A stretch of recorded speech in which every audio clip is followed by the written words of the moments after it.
Donc aujourd'hui on va aller où il y a ce petit nuage, tout au fond.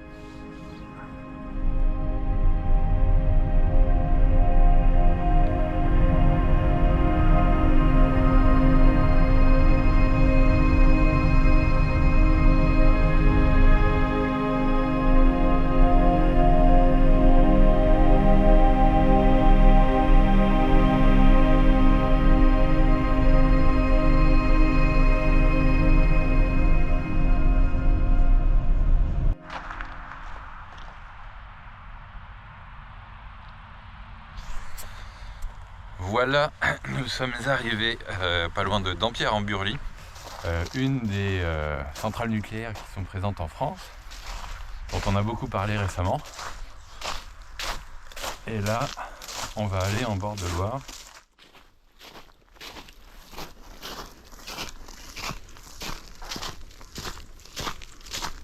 Donc l'élément le plus important de cette carte, c'est la Loire.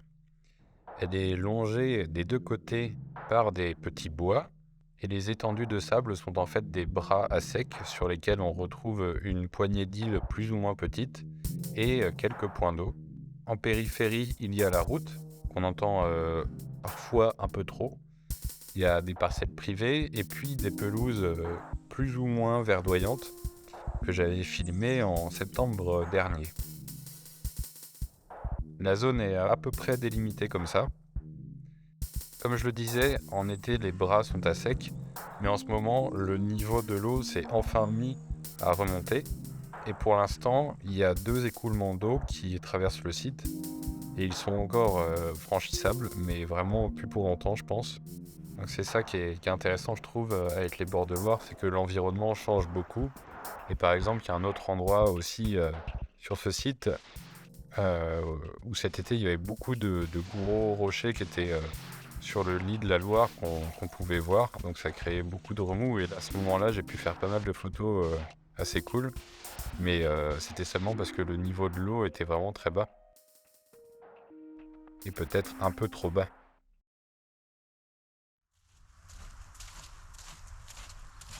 Donc la vidéo que vous regardez, c'est une vidéo pilote, une vidéo test. J'avais envie de voir si j'étais capable de pouvoir réaliser ce genre de vidéo. Donc j'espère que c'est un minimum intéressant et que ce sera pas trop ennuyant. Donc ça va là, le niveau est encore franchissable. Il y a pas mal de petits passereaux, des linottes on dirait, ou des chardonnerets. Ça doit être des chardonnerets. Je vais voir si je peux en filmer quelques-uns.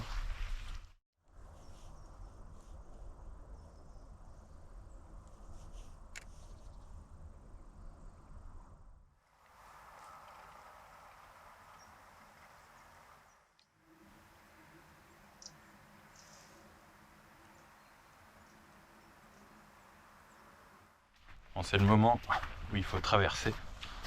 Ça va, il n'y a pas grand chose. Mais je devrais investir dans des bottes fourrées, je pense. Ce serait plus confortable. Il doit y avoir des petits grèbes castagneux. Je les vois plonger. Alors faut que je m'approche plus doucement.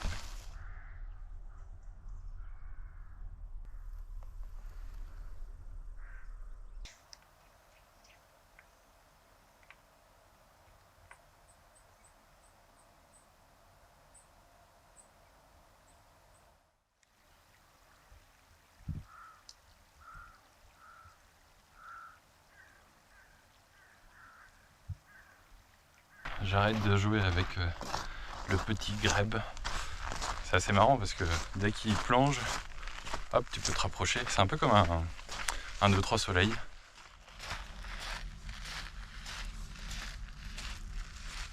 C'est assez difficile de trouver le juste milieu entre le temps à accorder à filmer des trucs, petite mise en scène, et le temps pour vraiment réfléchir à quelle photo faire.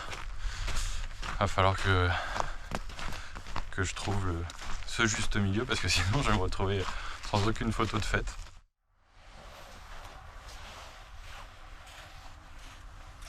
J'espère que je suis pas coupé. Je Je vais rechercher d'abord la composition. Je pense qu'en fait, mon idée de base, elle était nulle. Je voulais mettre beaucoup trop de choses dans ma photo avec le sable, les touffes d'herbe, l'écoulement de l'eau et l'arbre, alors qu'il fallait juste que je me focalise sur le sable.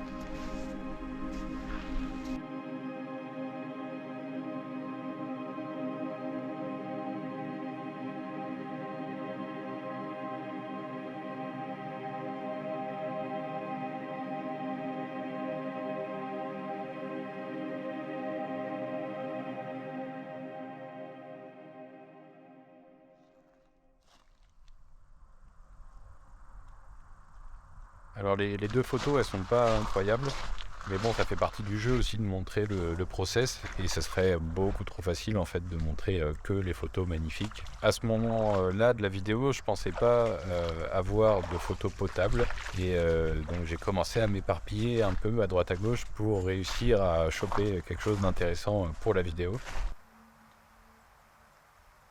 Mais avant ça, j'ai pu m'approcher un peu plus du groupe de Chardonneret qui s'était posé un peu plus loin.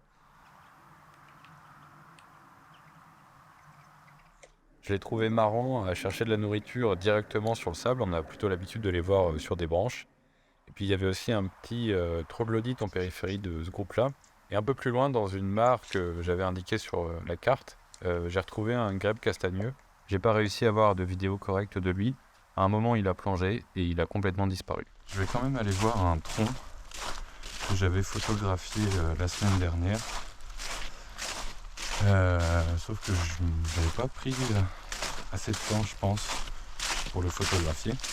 Donc là, je vais essayer de voir ce qui est possible. Le truc, c'est que la semaine dernière, il y avait des nuages.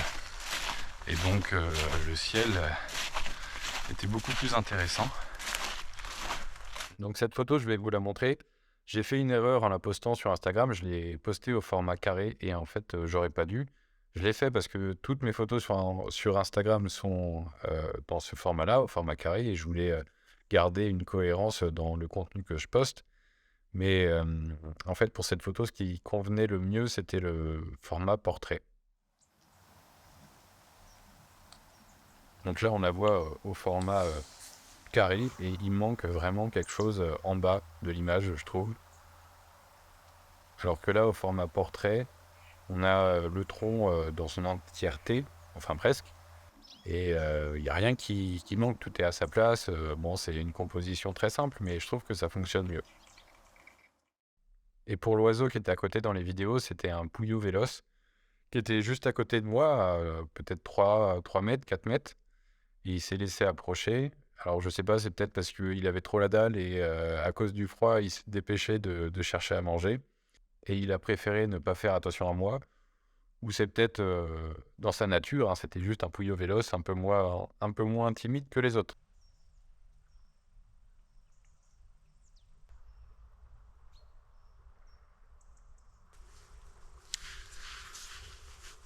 Bon, ça m'embête un peu de ne pas avoir fait de photos tout court, hein, j'ai pas de photos potables. Comme je le mentionnais précédemment, en fait c'est difficile de se rendre compte si on a des photos potables. Ça influe beaucoup sur la patience lors de la sortie. Et moi j'ai tendance à trop m'éparpiller et par conséquent perdre en qualité. Donc il faut que je travaille là-dessus, sur prendre mon temps à chaque sortie pour en tirer le meilleur. J'ai essayé de me concentrer un peu plus, parce que j'ai passé une bonne partie de la sortie à courir après les oiseaux ou les animaux, et ça n'a pas rendu grand-chose. Là, il y a peut-être quelque chose à faire, je pense, à cet endroit-là. Le seul souci, c'est la ligne à haute tension qui passe juste derrière.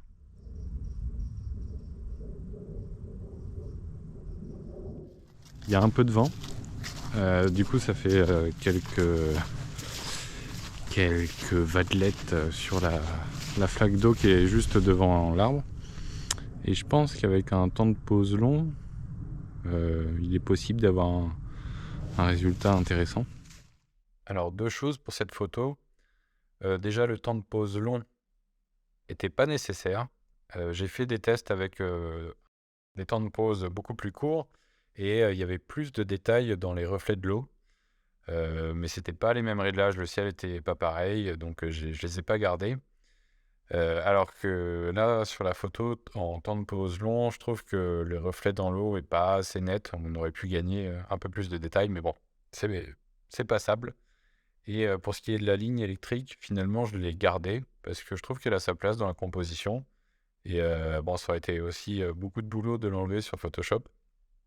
Je sais pas si j'aurais pu le faire d'une façon assez propre, mais je trouve que le tout fonctionne bien finalement.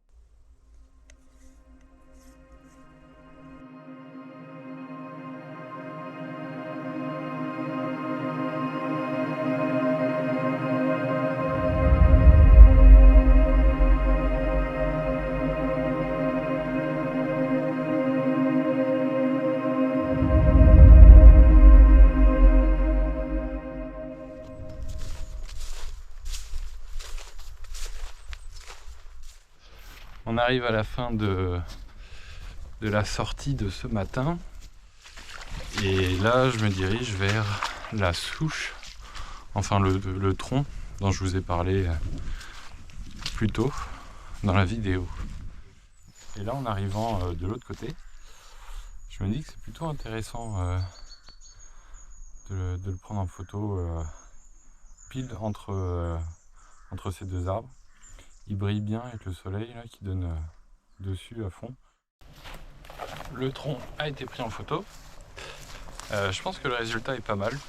Peut-être que je me trompe. Mais j'aime bien ce côté un peu monolithe, perdu au milieu des buissons épineux. La preuve que c'était des buissons épineux, j'en ai même ramené quelques branches sur mon bonnet.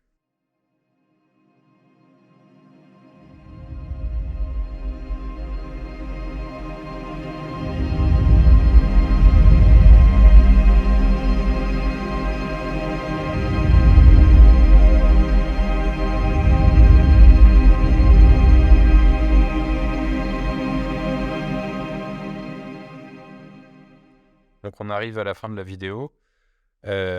J'espère que c'était quand même un minimum intéressant. Et moi, j'ai bien aimé la faire. Ça m'a permis de voir toutes les choses qui vont pas, en fait, que ce soit ma façon d'articuler qui est pas assez suffisante, ou même la caméra que je mets beaucoup trop proche de ma tête, ça va pas du tout. Peut-être que là, je suis même encore trop proche. Donc voilà, je pense que j'aurai modifié, rectifié toutes ces erreurs pour la prochaine vidéo.